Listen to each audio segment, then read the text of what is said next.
تو یہ والا واقعہ, اس پہ حضور پاک صلی اللہ علیہ وسلم نے کیا رپلائی کیا تھا, کسی کو یاد ہے؟ جان سے زیادہ نہیں ہے, جان سے بھی زیادہ ہونا چاہیے. ابھی تو پوری طرح نہیں ہوئے. نہیں, کس بات پہ کہا تھا یہ؟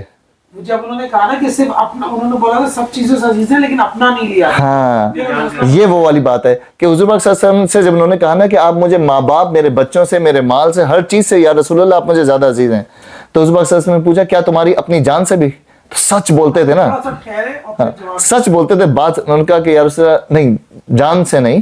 تو حضور پاک صلی اللہ علیہ وسلم نے کہا اے عمر تمہارا ایمان مکمل نہیں ہے, اے عمر کا ایمان مکمل نہیں ہے کہ تم, جب تک میں تمہیں اپنی جان سے بھی زیادہ عزیز نہیں ہوں گا نا تب تک. یہ وہ حدیث ہے کہ بلا شبہ نبی تو اہل ایمان کے لیے ان کی اپنی ذات پر مقدم ہے.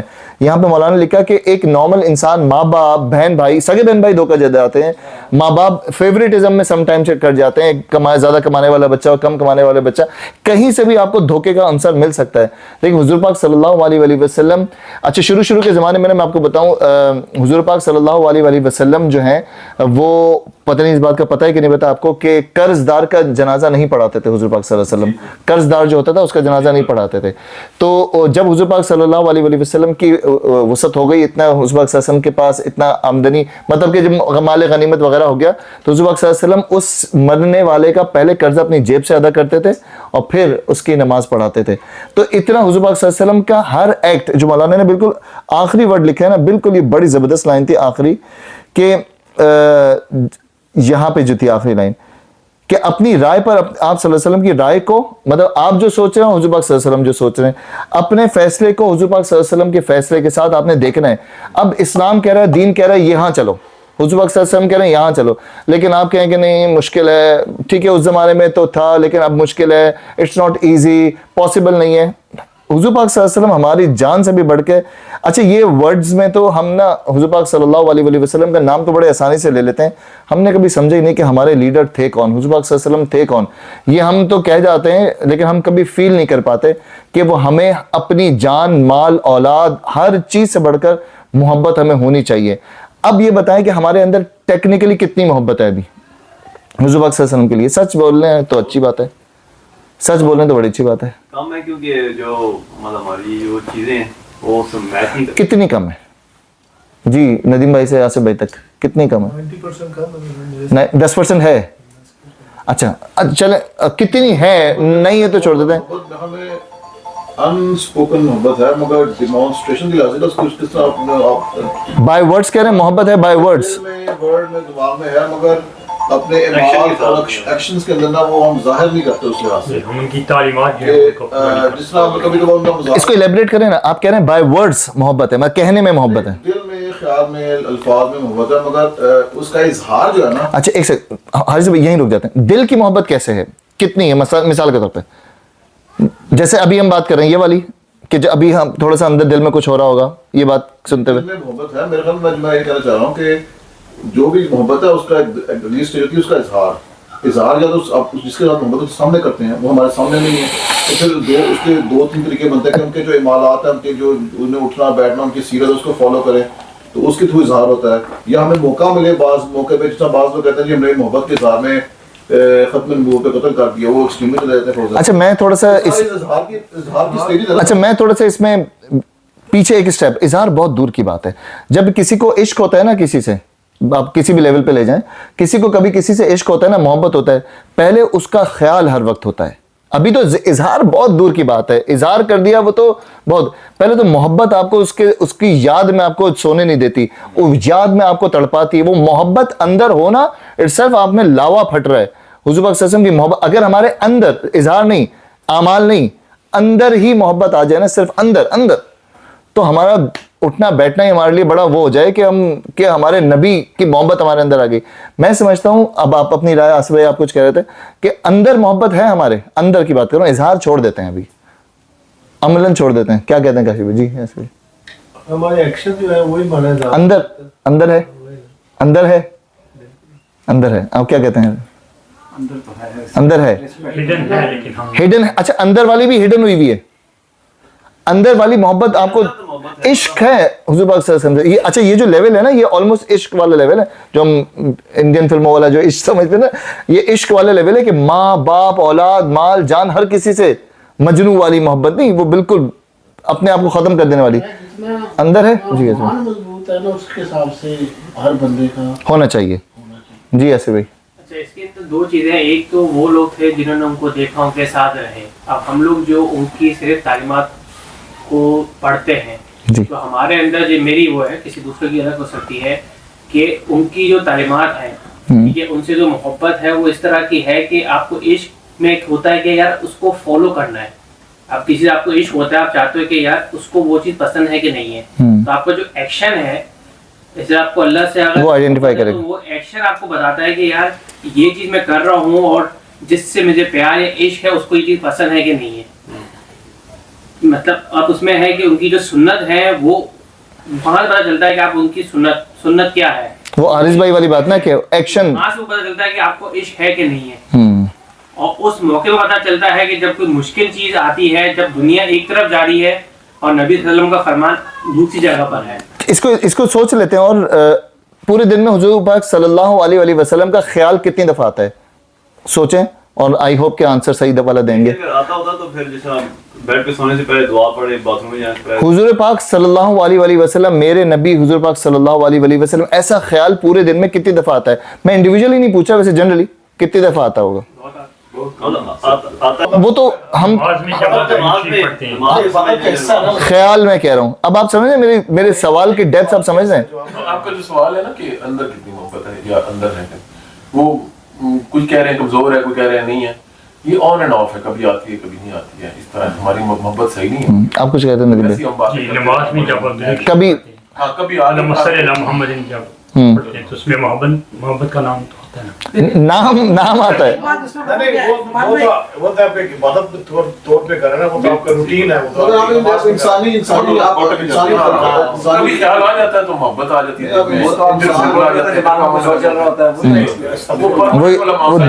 وہ جو دکان کا حساب چل رہا ہوتا ہے.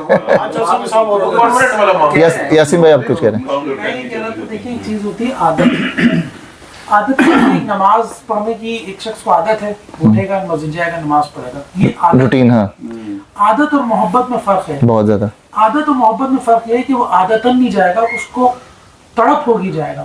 تو ہم سب کو نو ڈاؤٹ ہم تو مکمل ہی نہیں ہے, ایمان کا حصہ ہے. محبت عادت کی حد تک ہے, عشق کی طرح نہیں. عادت کی حد تک ہے, جیسے ہم ایک دوسرے کبھی کوئی ڈینائی کر سکتا ہے نہیں یار مجھے اس سے محبت نہیں ہے, ڈینائی کو بھی نہیں. وہی حارث بھائی والی بات کہ عادت کی حد تک محبت ہے, اور وہ آپ مطلب وہ doing it لیکن for the اگر sake of وہ doing it.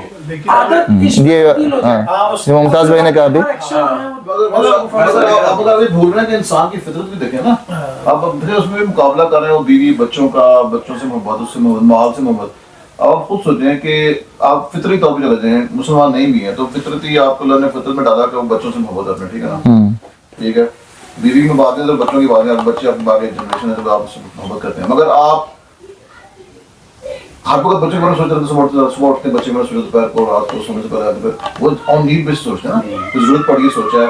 جب کوئی مسئلہ آیا تو آپ اس کا اظہار کریں گے, غصہ کریں گے, پیار کریں گے, روکیں گے, وہ آن اسپاٹ. مگر چونکہ آپ ہر وقت صبح اٹھتے ضرورت نہیں کریں بچے سے محبت کریں, میرا بچہ میرا بچہ میرا بچہ. لیکن اگر محبت ہے, لیکن حارث بھائی آپ کے پلانز اپنے بچوں کے لیے, میں گھر کر لوں, یہ کر لوں, میں وہ اظہار ہو گیا نا, وہ اظہار آپ کر رہے ہیں. یہ سنت کے لیے نہیں. تو یہی تو حارث بھائی نے شروع میں کہا تھا. میں بات کرنا چاہ رہا ہوں نا جو آپ نے نماز میں کہی تھی کہ آپ کے خیال میں کتنا آتا ہے, میں اس سے کمپیئر کر رہا ہوں. میں خیال وائز کر رہا ہوں کہ خیال میں آپ کا اگر محبت کے دو لیول ہے, جیسے عشق کے لیول کا, وہ خیال کو اٹھتے بعد خیال کر رہے ہیں یہ عاشق ہو گیا, ٹھیک ہے, اس کے بعد ہم اظہار کریں گے. تو میں اس سے کمپیئر کر رہا ہوں کہ تم بچوں سے کریں, بچوں سے وہ عشق ہے, پیار ہے, مگر آپ اس کا ہر کو سوچ رہے ہیں نہیں. چلیں تو لیکن ہمیں آپ کو ہے, پیار تو ہے, اسی طرح پروفٹ سے بھی ہے, مگر بچوں کے ہمارے سامنے ہمیں اظہار کا موقع ملتا ہے. پروفٹ کی صورت میں ہمیں اظہار کا موقع ملنا چاہیے, ان کے سیرت, ان کی سنت, ان کے معاملات کو اظہار کرنا, ان کے سامنے اظہار نہیں کر سکتے. یہ جی اچھا کچھ کہہ رہے ہیں؟ عشق کے بھی بہت سے لیول ہیں, ایک انتہا ہے اور ایک ابتدا ہے. تھوڑا بہت ہر کسی کے میں انتہا ہو جائے تو وہ پھر اس کا لیول کراس ہو جائے گا, سیڑھی ہے. جی بالکل بہترین. لیکن ہمیں کرنا ہی چاہیے, یہ ایک ایسا پودا پڑا ہوا ہے جیسے وہ بہت سوکھ رہا ہے. اپنے ایمان کو تازہ کر کے حضور پاک صلی اللہ علیہ وسلم کی سیرت پڑھیں, کبھی اندر سے فیل کریں کہ میرے نبی ہمارے لیڈر میرے نبی کا بھی سوچ کے نا ورڈ بول کے سوچیں, آپ کے رونگٹے کھڑے ہو جائیں گے کہ ہم کس کے فالوور ہیں. آپ بات سوچیں نا کہ ہمارے نبی جو تھے وہ ایسے تھے, ایسی بات کرتے تھے, ایسے چلتے تھے, کبھی سوچیں تو آپ کو انشاءاللہ محبت کا لیول بڑھے گا. آگے چلتے ہیں اگلے پوائنٹ پہ, اور یہ بالکل ایک نیا پوائنٹ. اور حضور پاک صلی اللہ علیہ وسلم کی نبیاں اور نبی کی بیویاں ان کی مائیں ہیں. انسانوں کی بات ہو رہی کہ ان کی مائیں ہیں. جی ممتاز بھی پڑھیں گے یہ اسی خصوصیت کی بنا پر جو اوپر مذکور ہوئی, نبی صلی اللہ علیہ وسلم کی ایک خصوصیت یہ بھی ہے کہ مسلمانوں کو اپنی منہ بولی مائیں تو کسی معنی میں بھی ان کی ماں نہیں ہے, لیکن نبی صلی اللہ علیہ وسلم کی بیویاں اسی طرح ان کے لیے حرام ہے جس طرح ان کے حقیقی مائیں حرام ہیں. یہ مخصوص معاملہ نبی کریم صلی اللہ علیہ وسلم کے سوا دنیا میں اور کسی انسان کے ساتھ نہیں. اس سلسلے میں یہ بھی جان لینا چاہیے کہ ازواج نبی صلی اللہ علیہ وسلم صرف اس معنی میں امہات المومنین ہے کہ ان کی تعظیم و تکریم مسلمانوں پر واجب ہے اور ان کے ساتھ کسی مسلمان کا نکاح نہیں ہو سکتا. باقی دوسرے احکام وہ ماں کی طرح نہیں ہیں, مثلا ان کے حقیقی رشتہ داروں کے سوا باقی. اچھا ایک سیکنڈ ممتاز بھائی, جہاں آپ نے پڑھا نا مسلمان کا نکاح نہیں ہو سکتا, یہاں تک بات سمجھ آ گئی کیا ہے؟ حضور پاک صلی اللہ علیہ وسلم کی امہات, مطلب ہماری امہات, ان کی جو ازواج تھیں وہ ہمارے لیے ماؤں کے لیول پہ ہیں, اور ان سے نکاح نہیں ہو سکتا تھا اس زمانے میں, لیکن وہ محرم نہیں تھی, جو کہ اب آپ پڑھیں گے. ٹھیک ہے, یہ سمجھنا ہوگا کہ لیکن وہ محرم نہیں تھی. ایک سوال یہ صرف حضور پاک صلی اللہ علیہ وسلم, ان کی بیویاں حضور پاک صلی اللہ علیہ وسلم. جی اچھا یہ تھا. یہ باقی دوسرے کام میں وہ ماں کی باقی دوسرے کام میں وہ ماں کی طرح نہیں ہے. مثلا ان کے حقیقی رشتہ داروں کے سوا باقی سب مسلمان ان کے لیے ان پر غیر محرم تھے جن پر پردہ واجب تھا. ان کی صاحبزادیاں مسلمانوں کے لیے ماں جائی بہنیں نہ تھیں, ان کے صرف ماں جائی بہنیں نہ تھیں, ہاں, یعنی ماں جائی بہنیں نہ تھیں. ان سے بھی مسلمان کو نکاح ممنوع ہوتا. ان کے بھائی بہن, ورنہ ان سے بھی ان مسلمانوں کا نکاح ممنوع ہوتا. مثلا کس سے نکاح ہوا نارمل مسلمان کا؟ حضور پاک صلی اللہ علیہ وسلم کی بیٹیوں کا نارمل مسلمانوں سے نکاح ہوا نا, تو وہ اس کا مطلب کہ وہ پھر اس کیٹیگری سے بھی نکل گئیں, مطلب وہ صرف اور صرف ازواج کے لیے ہے. That's it. ٹھیک ہے, ان کے بھائی بہن مسلمانوں کے لیے خالہ اور ماموں کے حکم میں نہ تھے. ہاں, ان سے کسی غیر رشتہ دار مسلمان کو وہ میراث نہیں پہنچی تھی جو ایک شخص کو اپنی ماں سے پہنچتی ہے. مثلا کہ کوئی شخص بولے کہ اس زمانے میں کہ جی میری وراثت میں میری ماں, مطلب کہ امہات المومنین کو حصہ جائے گا, تو ایسا نہیں تھا. ٹھیک ہے, یہ کلیئر ہو گیا جی. یہاں یہ امر بھی قابل ذکر ہے کہ قرآن مجید کی روح سے یہ مرتبہ تمام ازواج نبی صلی اللہ علیہ وسلم کو حاصل ہے, جن میں لا محالہ حضرت عائشہ رضی اللہ تعالیٰ عنہ بھی شامل ہیں. لیکن ایک گروہ نے جب حضرت علی و فاطمہ رضی اللہ تعالیٰ عنہ کے کی اولاد کو مرکز دین بنا کر سارا نظام دین انہی کے گرد گھما دیا, اور اس بنا پر دوسرے بہت سے صحابہ کے ساتھ حضرت عائشہ رضی اللہ عنہ کو بھی ہدف لعن و طعن بنایا. تو ان کے راہ میں قرآن مجید کی یہ آیت حائل ہوئی جس کی روح سے اس شخص کو انہیں اپنی ماں تسلیم کرنا پڑتا ہے, اور جو ایمان کا مدعی ہو.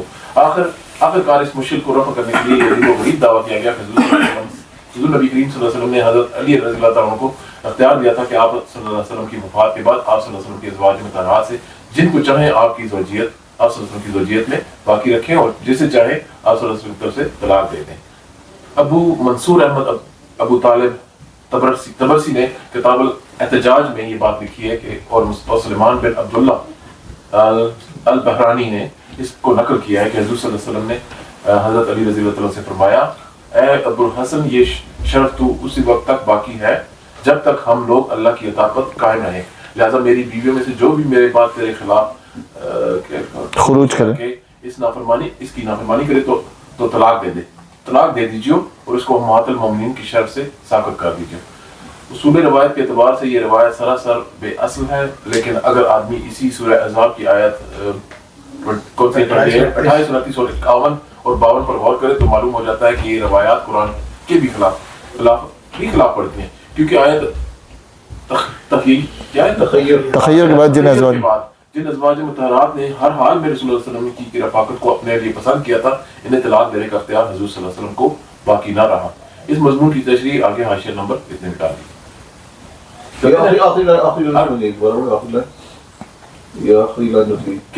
ازواج مطہرات علی تخیر کے بعد جتنے ازواج مطہرات ہیں ہر حال میں رسول اللہ صلی اللہ علیہ وسلم کو ہی کی رفاقت کو اپنے لیے پسند کیا تھا.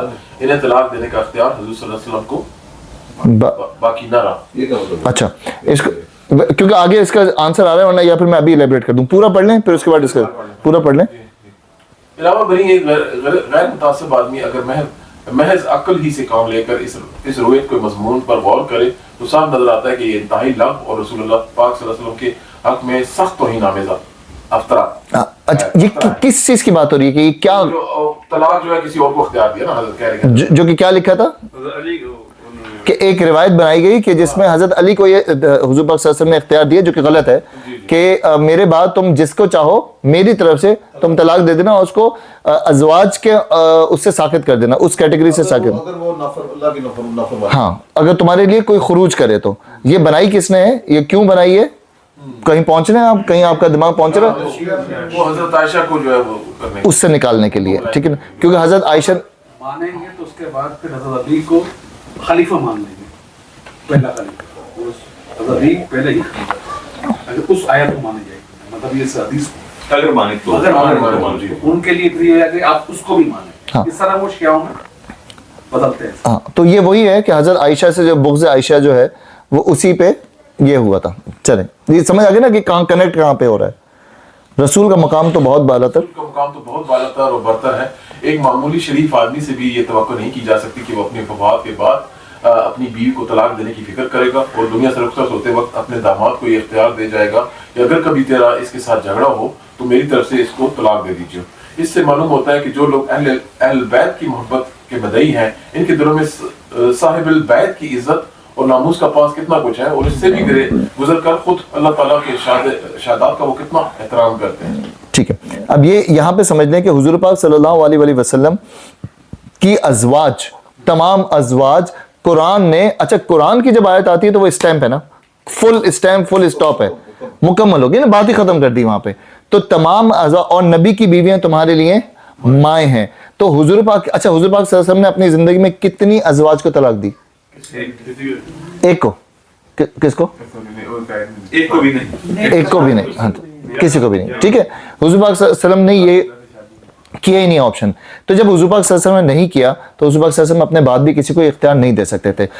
جو جس لائن پہ ہم بات کر رہے تھے نا جو آخری والی لائن تھی اسی کہ حضور پاک صلی اللہ علیہ وسلم بھی اس آیت کے بعد وہ بھی اختیار حضور پاک صلی اللہ علیہ وسلم نے اپنے آپ پہ ساقط کر لیا کہ اب وہ بھی کسی کو طلاق نہیں دی حضور پاک صلی اللہ علیہ وسلم. اسی صورت میں آگے چل کے وہ موقع بھی آئے گا جس میں طلاق والی بات آئی تھی. وہ کون سی والی واقعے پہ؟ اور حضرت حفصہ حضرت عائشہ نے ڈیمانڈ کی تھی حضور پاک صلی اللہ علیہ وسلم ایک مہینے کے لیے ناراض ہوئے تھے تو اس وقت بھی یہ ہوا تھا کہ شاید وہ حضور پاک صلی اللہ علیہ وسلم طلاق دے دیں گے نہیں دی لیکن حضور پاک صلی اللہ علیہ وسلم نے وہاں بیٹھ کے کہا تھا کہ اگر تم انہی سرکمٹانسز میں رہ سکتی ہو رہ لو نہیں رہ سکتی تو پھر میں تمہیں آزاد کر دیتا ہوں میں تمہیں خداحافظ کر دیتا ہوں آزاد کر دیتا ہوں لیکن ہوا نہیں ہے ایسا. ٹھیک ہے تو یہاں پہ وہ بات ہوئی کہ حضور پاک صلی اللہ علیہ وسلم کی ازواج تمام مسلمانوں کے لیے مائیں ہیں تمام. مولانا نے جو یہاں پہ ایک ورڈ ڈال کے ایڈ کیا نا کہ اینڈ حضرت عائشہ بھی یہ ان کو اسپیسیفائی کیوں کرنا پڑا کیونکہ ایک ایسی زوج ہیں حضور پاک صلی اللہ علیہ وسلم کی جن کو بلا وجہ کیا باقاعدہ ایک سسٹم کے ساتھ ایک سازش کے ساتھ وہ ان کے خلاف یہ پروپیگنڈا کیا جاتا ہے ساری چیزیں کہ وہ ان کو اس کیٹیگری سے ازواج کی کیٹیگری سے گرا دیے جاتے ہیں. although یہ بات سمجھ لیں کہ صحیح احادیث کی روشنی میں مطلب صحیح روایات اور بنچ آف روایت کی روشنی میں واقعی ان سے ایک غلطی ہوئی. خطا کیا ہوئی کہ وہ حضرت علی کے مخالف تھوڑا سا اور ایلیبریٹ کر دیں خروج ہاں یہ ورڈ میں چلنا چاہتا خروج کیا انہوں نے.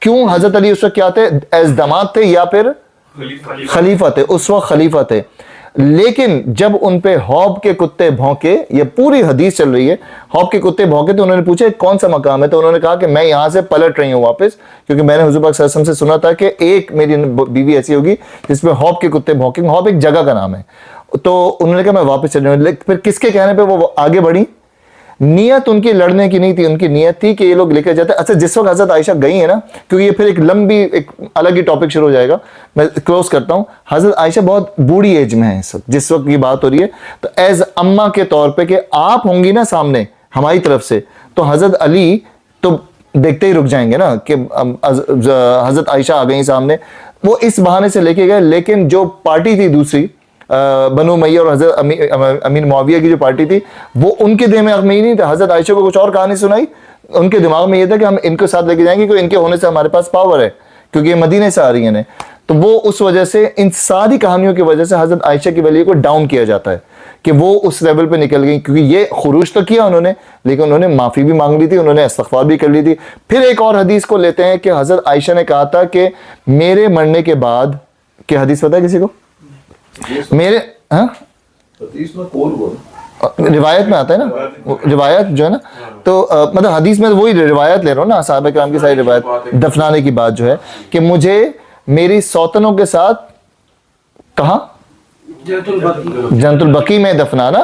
مجھے میں نہیں چاہتی کہ, کیونکہ گھر ان کا تھا, ان کے گھر میں اس وقت 3 قبریں موجود تھیں جو کہ حضور پاک صلی اللہ علیہ وسلم, ان کے والد حضرت ابو بکر اور حضرت عمر, ان کے گھر کے اندر 3 قبریں موجود تھیں, ان کے حجرے میں 3 قبریں موجود تھیں, وہ برابر والے حجرے میں ہوتی تھیں. انہوں نے کہا میں یہ فضیلت نہیں لینا چاہتی کہ میں بھی آؤں, کل کو سب یہاں پہ اس جگہ کی فضیلت ہوگی, تو میں ان کے ساتھ اپنی فضیلت نہیں کرنا چاہتی, تو اس لیے مجھے میری سوتنوں کے ساتھ جنت البقیع میں, بقیع غرقت جس کو کہتے ہیں, بقیع غرقت میں وہیں پہ دفنانا. تو وہ لوگ کہتے ہیں کہ دیکھو انہوں نے خود بھی کہا تھا نا کہ I'm down, یہ بات نہیں تھی. انہوں نے کہا تھا کہ میں ایکسٹرا نہیں لینا چاہتی, کیونکہ وہ بڑی نادم تھی اپنی اس ایک غلطی کی وجہ سے, جو کہ غلطی اجتہادی غلطی ہو گئی تھی, جو بھی اگر آپ حدیثوں کی ڈیٹیل میں جائیں نا, وہ بھی ان کے ساتھ ان کو مس گائیڈ کیا تھا, ان کو لے کے گئے تھے, ان کو کنسنسس کے لیے, ایک ان کو بتایا کہ کنسنسس کے لیے لے کے جا رہے ہیں, اور مدعا پیچھے سے کچھ اور تھا.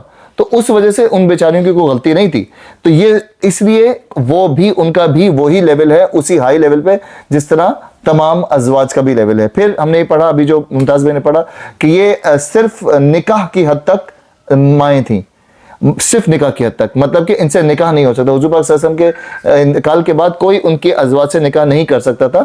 باقی ساری چیزوں میں وہ ماؤں کے لیول پہ تھی یا نہیں تھی؟ باقی چیزوں میں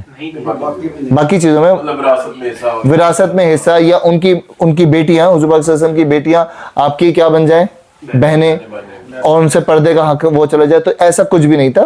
وہ باقی ساری چیزیں نارمل تھیں. ٹھیک ہے, یہ بات بہت ایزی ٹو انڈرسٹینڈ ہے, یہ کلیئر ہو گئی, سمجھ آ گئی. آگے چلتے ہیں. اگلی آیت ہے, مگر کتاب اللہ کی روح سے عام مومنین و مہاجرین کی بنسبت رشتہ دار ایک دوسرے کے زیادہ حقدار ہیں. البتہ اپنے رفیقوں کے ساتھ تم کوئی بھلائی کرنا چاہو تو کر سکتے ہو. کشف اگر آج زحمت کریں آپ. اس آیت میں بتایا گیا ہے کہ جہاں تک نبی صلی اللہ علیہ وسلم کا معاملہ ہے, ان کے ساتھ مسلمانوں کے تعلق کی نوعی سب سے الگ ہے, لیکن عام مسلمانوں کے درمیان آپس کے تعلقات اس اصول پر قائم ہوں گے کہ رشتہ داروں کے حقوق ایک دوسرے پر عام لوگوں کی بنسبت مقدم ہیں. کوئی خیرات اس صورت میں صحیح نہیں ہے کہ آدمی اپنے ماں باپ, بال بچوں اور بھائی بہنوں کی ضروریات کو پوری نہ کرے اور باہر خیرات کرتا پھرے. زکوٰۃ سے بھی پہلے آدمی کو اپنے غریب رشتہ داروں کی مدد کرنا ہوگی, پھر وہ دوسرے مستحقین کو دے گا. میراث لازماً ان لوگوں کو پہنچے گی جو رشتے میں آدمی سے قریب تر ہوں گے. دوسرے لوگوں کو اگر وہ چاہے تو ہبہ یا وقف یا وصیت کے ذریعے اپنا مال دے سکتا ہے, مگر اس طرح نہیں کہ وارث محروم رہ جائیں اور سب کوئی دوسروں کو دے ڈالا جائے. اس حکم الہی سے وہ طریقہ بھی موقوف ہو گیا جو ہجرت کے بعد مہاجرین اور انصار کے درمیان بھائی چارہ قائم کرنے سے شروع ہوا تھا. اس کے روح سے محض دینی برادری کے تعلق کی بنا پر مہاجرین اور انصار ایک دوسرے کے وارث ہوتے تھے. اللہ تعالیٰ نے صاف فرما دیا کہ وراثت تو رشتہ دار کی بنا پر ہی تقسیم ہوگی, البتہ ایک شخص ہدیے, تحفے یا وصیت کے ذریعے سے اپنے دینی بھائی کی مدد کرنا چاہے تو کر سکتا ہے. ٹھیک ہے, اچھا یہ والا پوائنٹ جو ہے نا سب سے امپورٹنٹ ہے. ہجرت کے بعد کیا ہوا تھا؟ ہجرت کے بعد کیا ہوا تھا؟ بھائی بن گئے تو ظاہر سی بات ہے ان کا وہ اپنا کیا ہو گیا تھا اس زمانے میں؟ وراثت میں حصہ دینا شروع کر دیا. حصہ ہو گیا تھا. اتنا زیادہ محبت ہو گئی تھی. مہاجرین اور انصار, مہاجرین کون ہے بات ہے, بہت ایزی سے سوال ہے, مکے سے آئے تھے. انصار جو مدینہ سے. ٹھیک ہے, تو ان میں اتنی زیادہ محبت ہو گئی تھی کہ وہ ان کی وراثت میں بھی آنے لگتے تھے. اللہ تعالیٰ دیکھیں ہر طرف بیلنس رکھتا ہے. اللہ تعالیٰ نے یہاں بتا دیا کہ کتاب اللہ کی روح سے عام مومنین و مہاجرین کی بنسبت رشتہ دار, عام مومنین و مہاجرین کی بنسبت رشتہ دار جو ہیں وہ زیادہ حقدار ہیں. البتہ اپنے رفیقوں کے ساتھ, رفیق کون ہوئے, رفیق کون ہوئے, اور ادر دین رشتہ دار, everyone can be everyone, ٹھیک ہے نا, آپ کے دوست, کولیگ, سم تھنگ, رشتہ دار نہیں, دوست, کولیگ, خیر خواہ, کوئی بھی ایسا نا آپ کا, وہ اس میں سب میں ہو سکتے ہیں. بھلائی کرنا چاہو تو کر سکتے ہو. اس آیت پہ کیا, اس پہ بہت رشتہ داروں میں غیر مسلم ہو, مطلب آپ مدد کر سکتے ہیں, کسی کو مدد چاہیے تو کر سکتے ہیں, لیکن زکوٰۃ نہیں دے سکتے. اس کی وراثت وراثت تو کسی بھی دے سکتے ہیں. نہیں, وراثت تو جائے گی آپ کی جیسے بھی ہے. جیسا بھی مسلم ہو یا نہ, ہاں وراثت تو جائے گی, وراثت تو باپ کے ساتھ ہے نا. ہاں اچھا, پھر وہ یہاں پہ پھر دوبارہ سے وہی لاسٹ ویک والا ٹاپک کھل رہا ہے. اب آپ دیکھیں یہاں پہ سب سے پہلے آپ کے رشتہ دار, آپ کے بہن بھائی. اب یہاں پہ مولانا نے لکھا کہ اگر آپ کے ارد گرد آپ کے کوئی غریب غربا ہیں یا بڑے چیریٹی کرتے ہیں, نہیں ہم چیریٹی کرتے ہیں اور ہم صدقہ خیرات کرتے ہیں, اور آپ کو پتہ نہیں کہ آپ کے کسی رشتہ دار بہن بھائی کے حالات صحیح نہیں ہے, ہم کیا کرتے ہیں, ہم اپنے رشتہ دار اور بہن بھائیوں کو تو نہیں کرتے, باہر چیریٹیاں کر رہے ہوتے ہیں. پہلا حق کس کا ہے؟ یہاں پہ دیکھیں سامنے بھی لکھا ہے کہ بڑے رشتہ دار ایک دوسرے کے زیادہ حقدار ہیں. اب ہمارا مسئلہ یہ ہوتا ہے کہ جب بھی ہمارا زکوٰۃ کا, بلکہ جب آنے والا ہے, مطلب زکوٰۃ کا کوئی منتھ نہیں ہوتا, مطلب ہم نے جو ایک رمضان بنایا ہوا ہے, اب رمضان میں کیا ہوگا, ہم ڈھونڈتے پھریں گے چیریٹی آرگنائزیشنز کو, ادھر کو سب معلوم کرتے رہیں گے, ڈیبیٹس کا باکس کھل جائے گا ابھی آنے میں, اور یہ ہو جائے گا کہ اب ہم سب سے پہلے اپنے بہن بھائیوں کو, اچھا پھر ہمارا ایک گیج بھی کھل جاتا ہے, نہیں وہ میرا بھائی تو فلاں جاب کر رہے ہیں, میری بہن تو فلاں جگہ جاب کر رہی ہے, نہیں وہ فلاں رشتہ دار, تو ہم کیونکہ زیادہ تھوڑا ان کو زیادہ جانتے ہیں نا, تو ہم فوراً ہماری ججمنٹ شروع ہو جاتی ہیں. حقدار وہی ہیں سب سے پہلے, آپ کے بہن بھائی, آپ کے رشتہ دار, آپ کے ماں باپ. اب کسی کے پاس مال بہت ہے, وہ ماں باپ کی تو, اب ماں باپ اگر بہت سارے لوگ ہوتے ہیں جو ادھر ادھر چیریٹیاں کر رہے ہوتے ہیں, ادھر ادھر سب کچھ کر رہے ہوتے ہیں, ماں باپ کی خدمت نہیں کرتے, ماں باپ کو دیتے ہیں. میں نے ایسے بھی لوگ دیکھے ہیں جو ویسے کریں گے خرچہ ہزاروں پاؤنڈوں میں, ماں کو بھیجیں گے 50 پاؤنڈ 100 پاؤنڈ. میں نے لائیو دیکھے ہیں کہیں پہ, ماں باپ کو بھیجنے کی جب بات ہوگی نا تو وہاں بھیجیں گے. اچھا جی, تو یہاں پہ رشتہ داروں کی جو بات ہے, تو پہلے آپ کے رشتہ دار, پہلے آپ کے بہن بھائی, پہلے آپ کے اقربا وہ بنتے ہیں, اس کے بعد پھر کوئی بنتا ہے.